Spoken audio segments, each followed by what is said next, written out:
बोले शेरों वाली मैया की जय। और कहना है बाबा के दरबार में, हो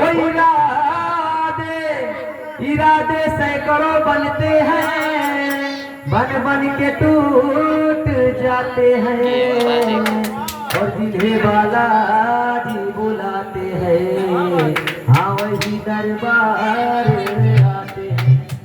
आइए बाबा के दरबार में छोटी सी हरी सभी लोग झूमते और कहना है, लक्ष्मण के लगल शक्ति बनावा, रानावा मगिरले मोर छाइनो।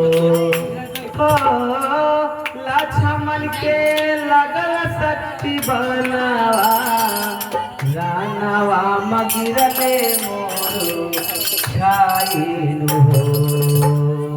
खोल बबुआ पान नया नवा, हर की खोल बबुआ पान नया नवा, रोई रोई का हसरा घो राइनो।